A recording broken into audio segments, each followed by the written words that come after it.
भारत में रहने वाले सभी नागरिकों एवं जवानों को और किसानों को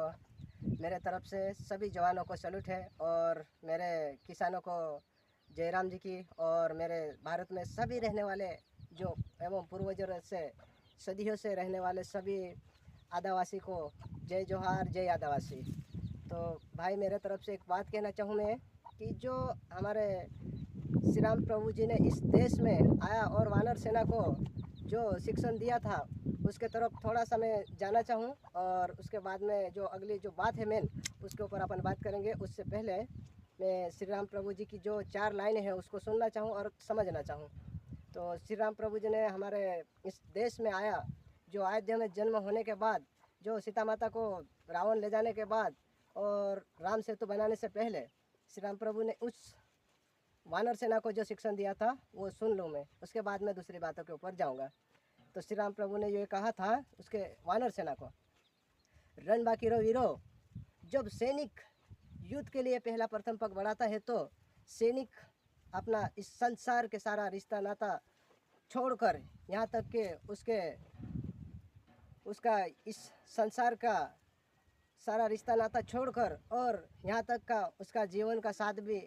नहीं लेता है, ताकि वो इस संसार में श्री राम प्रभु का जो आज्ञा थी उसके ऊपर मैं और ध्यान से देखना चाहूँ। श्री राम प्रभु ने यही भी कहा था, उन्हें इस संसार के रिश्ता नाता पीछे रह जाता है, यहाँ तक का उसका जीवन का मुँह भी साथ नहीं चलता है, और यहाँ तक का इस संसार के सारा मुँह ममता तोड़कर एक योगी के भांति एक ही लक्ष्य और दृष्टि टिका कर रहता है, वो है विजय। परंतु हमारे अभी एक ही लक्ष्य है, वो है विजय। परंतु एक रावण नाम के प्राणी के ऊपर नहीं, परंतु एक अधर्म के ऊपर धर्म की विजय, अन्याय के ऊपर न्याय की विजय, अनीति के ऊपर नीति की विजय, और झूठ के ऊपर सत्य की विजय हमारा श्री राम प्रभु जी ने भी कहा था। उसी तरह से हमारा बाबा साहिब ने भी, जब हमारा देश आज़ाद होने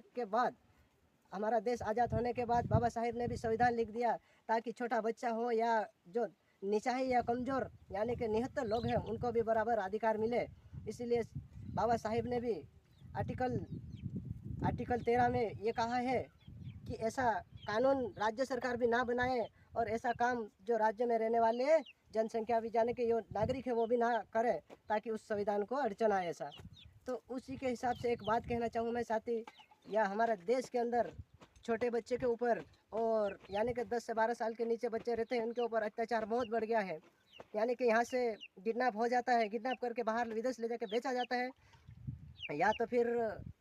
उनकी किडनी निकाल के बेची जाती है, या तो फिर उनके साथ कई अन्य तरीके से अत्याचार होता है। उसको रोकने के लिए भाई मैं एक अपना सिग्नेचर अभियान चलाने जा रहा हूँ। उसमें अगर मेरी बात अच्छी लगे तो सिग्नेचर अभियान में साइन करके देना, अगर अच्छी ना लगे तो देखना भाई तुम्हारे हिसाब से। और भाई मेरा कहना ये है कि इस देश में जो हमारे देश के ऊपर यानी कि बाउंड्री के चारों ओर जो हमारी सेना रहता है वो इसलिए नहीं खड़ा होता है कि छोटे बच्चे के ऊपर अन्याय हो और बड़े को बचत रहे, या फिर जो अच्छा अमीर के लोग हैं उनको सुरक्षा मिले और जो गरीब है उनको ना मिले, इसीलिए नहीं रहता है, ताकि सबको देश के अंदर में रहने वाले सभी लोगों को अच्छी सुविधा मिले, अच्छा सुरक्षा मिले। इसलिए हमारा सैनिक हमारे लिए रात हो दिन हो पानी हो धूप हो खड़ा रहता है। इसीलिए मेरा कहना है भाई कि हमको भी इस संसार में जो हमारे भारत के अंदर बहुत सारा अत्याचार अन्याय बढ़ना चालू हो गए, इसलिए इन छोटे बच्चे के जो अन्याय हो रहा है उनको रोकने के लिए, और जो हमारी गाय हमारी माता तो नहीं है लेकिन छोटे बच्चे को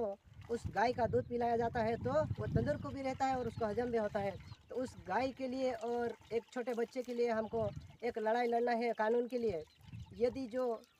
हमारे देश के अंदर चंद लोग हैं, भ्रष्टाचार है, वो लोग यदि इस काम को अगर छोड़ेगा नहीं, बंद नहीं करेगा, तो हम इस देश से उनको खदेड़ने का काम भी करेंगे, ताकि हमारे ऊपर और हमारे दिमाग में हमारे मन में उस जो हमारे क्रांतिकारी हैं उनका स्वभाव है और उनकी विचारधारा है हमारे अंदर। जो हमारा उधम सिंह जलियांवाला कांड का बदला लेने के लिए लंदन पहुंच के उनका हत्या कर दी गई थी, उसी तरह हम भी कर देंगे। ताकि कहना नहीं चाहूँ मैं कि किसने क्या किया था, पहले तो मैं सभी मेरे भारत में रहने वाले सभी नागरिकों को समझा देना चाहूँ भाई कि ये काम अपनों को ही करना होगा, अपने पूर्वजों ने किया तो अपनों को भी करना होगा। और अगली बात मैं अगले वीडियो में दिखाऊंगा। जय राम जी, जय जौहर।